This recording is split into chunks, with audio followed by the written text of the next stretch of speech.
Good morning everyone. As you know, जो हमने previous lecture में स्टडी किया था वो था पाथ डिफरेंस। क्या था? Path difference.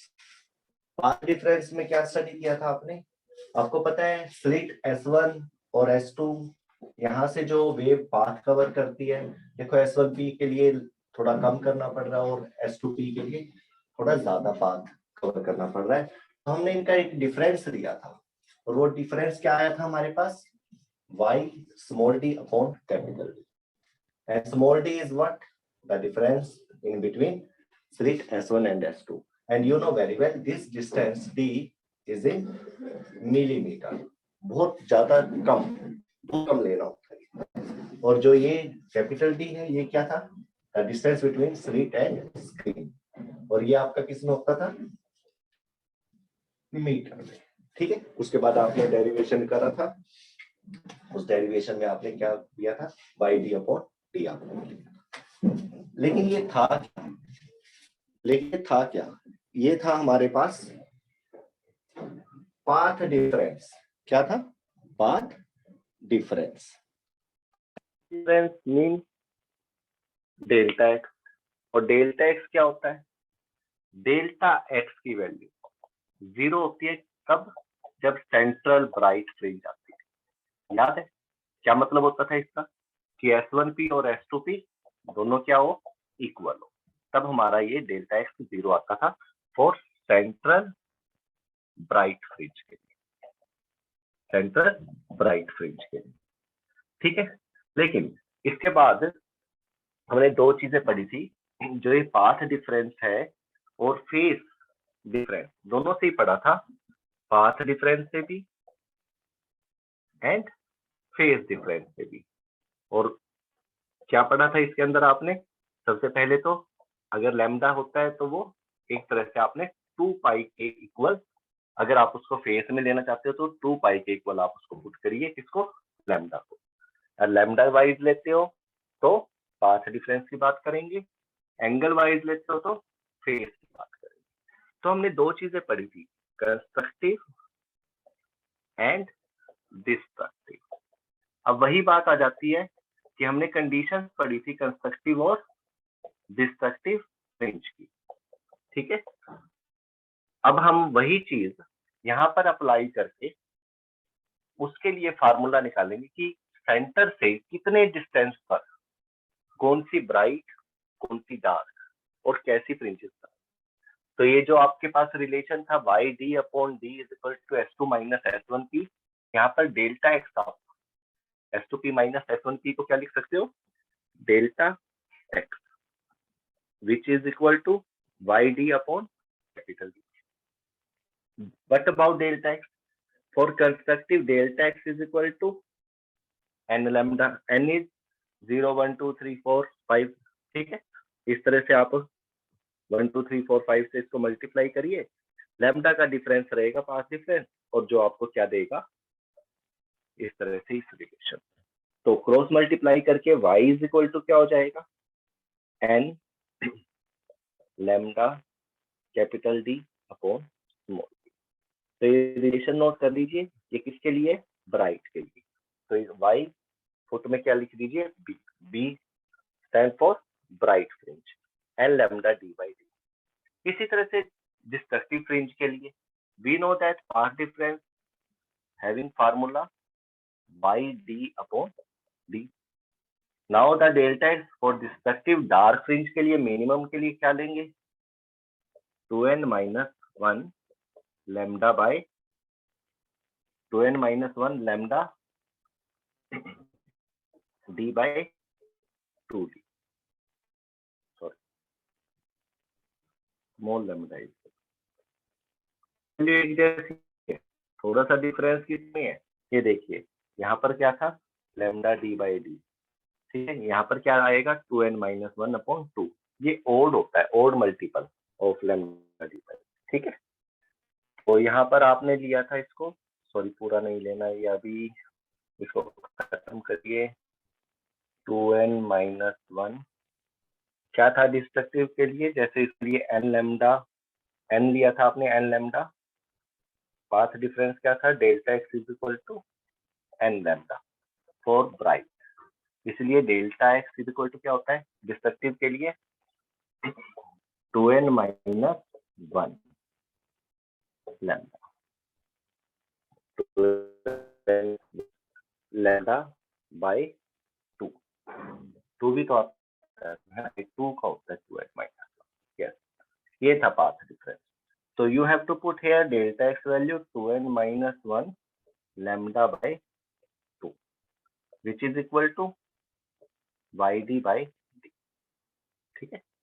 तो by cross multiply we can get d कहाँ चला जाएगा, multiply with lambda 2n minus 1 upon small d will be in denominator part along with 2. Now 2n minus 1 lambda d by d, यहाँ पे थोड़ा सा याद रखने के लिए आपको बता देता हूँ मैं, लैम्डा डी बाई डी को थोड़ा सा सेपरेट रखिए और यहाँ पर आप इसको इस तरह से स्टडी, तब दोनों में आपको एक सिमेट्री मिलेगी। यहाँ पर आप डी लगा दीजिए और डार्क, यहाँ पर आप बी लगा दीजिए और ब्राइट। तो यहाँ पर आप क्या देख कि ये आपका कंस्ट्रक्टिव ब्राइट फ्रिंज के लिए या मैक्सिमा के लिए आप कह सकते हो lambda D by d multiply with n. इधर क्या होगा, लैम्डा डी बाई डी है बट 2n माइनस 1 बाई 2 से, किससे 2n माइनस 1 बाई 2 से, या फिर इस 2 को भी इसके अंदर रख लीजिए, ठीक है। थोड़ा सा डिफरेंस मिलेगा आपको, ये ओड मल्टीपल हो जाएगा और ये कोई भी मल्टीपल हो सकता है इसमें 1 2 3 4 5, बट इसमें 1 2 3 4 5 अगर आप लगाते हो तो क्या होता है करके देखिए। n is equal to 1 put कीजिए, 1 पुट करेंगे तो 2 into 1 minus 1 lambda D by 2d, क्या वैल्यू आ जाएगी 2 minus 1 1 only lambda D by 2d, ठीक है। इसी तरह से 3 पुट कीजिए और 2 पुट कीजिए, 2 into 2 minus 1 D by 2d, 2 2 जा 4 minus 1, now 3 lambda D by 2d, इधर आ जाइए, इधर 1 पुट कीजिए only lambda D by D, 2 put कीजिए 2 लैम्डा डी बाई डी, ठीक। तो यहाँ से वैल्यूज देखेंगे अब, ठीक है, इसको एनालाइज करेंगे कि इसका मतलब क्या है।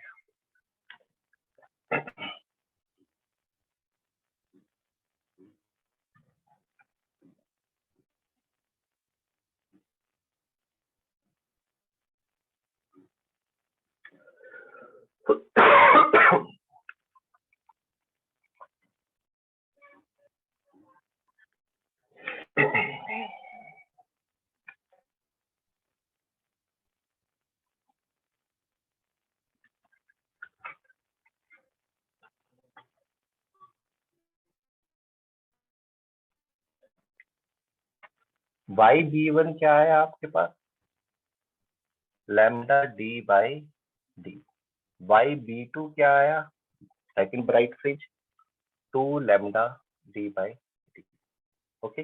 इसी तरह से वाई डी वन क्या आया 1 by 2 lambda d by d, and what about y d2 3 by 2 lambda d by d, okay यही था। चलिए अब इस चीज को एनालाइज करना है फिगर में जो आपके सामने है,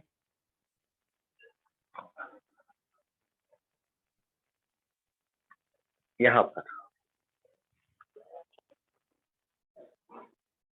यू नो सेंटर में जो फ्रिंज बनेगी पाथ डिफरेंस क्या आएगा 0, और 0 आएगा तो सेंटर में क्या होगा सेंटर ब्राइट फ्रिंज, क्या बनेगी सेंट्रल ब्राइट फ्रिंज, ठीक है। इस तरह से आपने इसको सेंट्रल ब्राइट फ्रिंज बोल, ओके। बट ये पॉइंट पी कहाँ पर है, यहाँ से y डिस्टेंस पर, और y के लिए फार्मूले आपके सामने है, y सारे के सारे ये सभी के सभी डिस्टेंस कहाँ से मेजर होंगे? Measure from CBF। CBF क्या? सेंटर O और सेंटर O, या फिर mid of S1 and S2, mid of S1 and S2 on screen, यहां से नहीं, स्क्रीन से, ऑन स्क्रीन। ये लाइन लगाकर आप परपेंडिकुलर डिस्टेंस लगाकर ये वैल्यू दे सकते। अब बात आ जाती है इन सब की लोकेशन कहाँ रहेगी? These values, these are the position of first bright, second bright, first dark, second dark। तो यहाँ से देखिए, आप थोड़ा सा समझने की कोशिश कीजिए। जो ये लैम्डा d/d है, ये वैल्यू तो सबके अंदर फिक्स है सबके अंदर। बचा कौन? इसके साथ क्या है? 1, इसके साथ क्या है? 2, इसके साथ क्या है? 1/2, इसके साथ क्या है? 3/2। तो यहाँ से अगर देखा जाए तो सबसे पहले इन सब में सबसे पहली वैल्यू कौन सी होगी? 0 पर तो कौन है? Central bright fringe. 0 के बाद क्या आएगा इनमें से? 1/2। तो यहाँ पर 1/2 यानी कि YD1 की पोजीशन होगी, यानी कि सेंट्रल ब्राइट फ्रिंज से 1/2 लैम्डा d/2 चलेंगे तो क्या आएगा? फर्स्ट डार्क, तो 1D लगा दीजिए। इसी तरह से यहाँ पर भी फर्स्ट डार्क, ओके। उसके बाद 1/2 के बाद किसका? 1 की बात आएगी, तब क्या होगा? Lambda d/2। तो ये होगा फर्स्ट ब्राइट, यानी कि after this first bright will take place. इधर भी फर्स्ट ब्राइट, इस तरह से चलेगा। आफ्टर दैट, आफ्टर 1 3/2, 3/2 मीन्स 1.5, 1 के बाद 1.5 फिर 2। तो यहाँ पर आप 1.5 यानी कि 3/2, ये आपको वैल्यू देगा YD2 की, और उसके बाद 2 ये आपको वैल्यू देगा YD2 की। तो यहाँ पर सेकंड डार्क, यहाँ पर भी second dark, after that second bright, then second bright.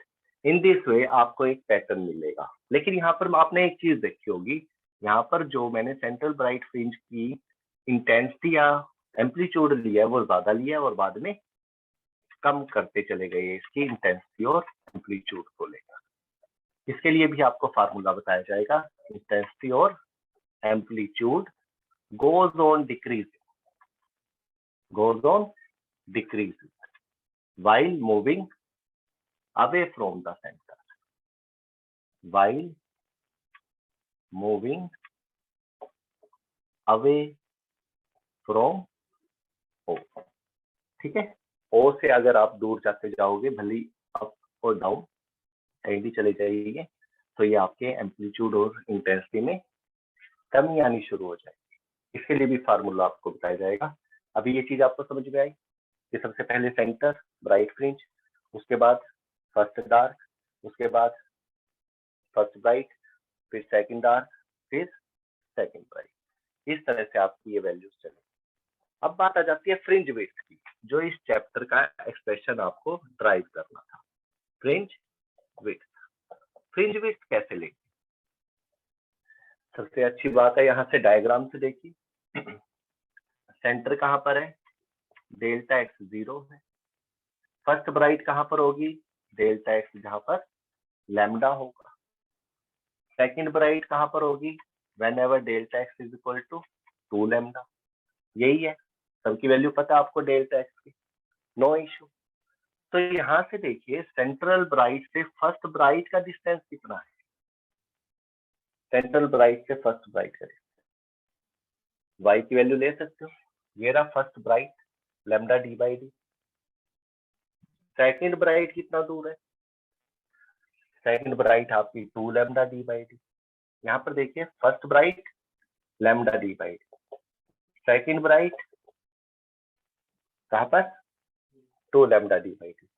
लेकिन अगर हम इस डिस्टेंस में से इस डिस्टेंस को माइनस कर दे तो 0 से सेकंड ब्राइट का डिस्टेंस माइनस 0 से फर्स्ट ब्राइट का, तो क्या आएगा बीच का गैप? ये गैप मिलेगा। और ये गैप किसका है?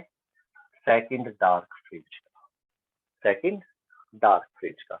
यानी कि अगर सेकंड ब्राइट में से फर्स्ट ब्राइट को माइनस कर दे, Y2b में से Y1b को माइनस कर दे, तो ये आपको विड्थ देगा। क्या देगा? विड्थ ऑफ इसका सेकंड डार्क का। तो डेफिनेशन आप बना सकते हो, इसके लिख सकते हो।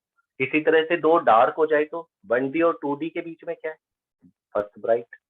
तो सेकंड डी माइनस, यहाँ पर लिख दो Y2D minus Y1D will be equal to fringe width of yes first bright. अगर फर्स्ट ब्राइट की फ्रिंज चाहिए, इस तरह से आप first bright, first dark, second bright, second dark, third bright, third dark, सबकी फ्रिंज विड्थ निकाल सकते हैं। फर्क पड़ेगा सिर्फ सेंट्रल पर। किस पर? सेंट्रल फ्रिंज विड्थ पर। ये डबल टाइम आती है, 2 गुना ज्यादा आती है। क्यों? क्योंकि सेंटर से ये इधर भी है और इधर। तो हम अभी एक ही तरफ की बात करते हैं, सेकंड डी माइनस 1D। ऐसा नहीं इस सेकंड डी में से ये वाला 1D माइनस करते हो। देखो दोनों तरफ पैटर्न बनते, same side opposite, same side में इधर 1D 2D 1B 2B, इधर भी 1D 2D। ठीक है, ये हमने देखना है। अब सेंट्रल जो ब्राइट फ्रिंज है वो आधी इधर बनती है और आधी इधर। लेकिन जो ये आधी इधर बनती है उसकी फ्रिंज विड्थ भी इनके बराबर होती है, और जो आधी इधर बनती है वो भी इनके बराबर होती है। तो कुल मिला के जो सेंट्रल फ्रिंज विड्थ है वो double of other fringe width मिलेगी। और बाकी फ्रिंज विड्थ कैसी होंगी देखते हैं। डार्क और ब्राइट की इक्वल है या कम ज्यादा है? ब्राइट वाली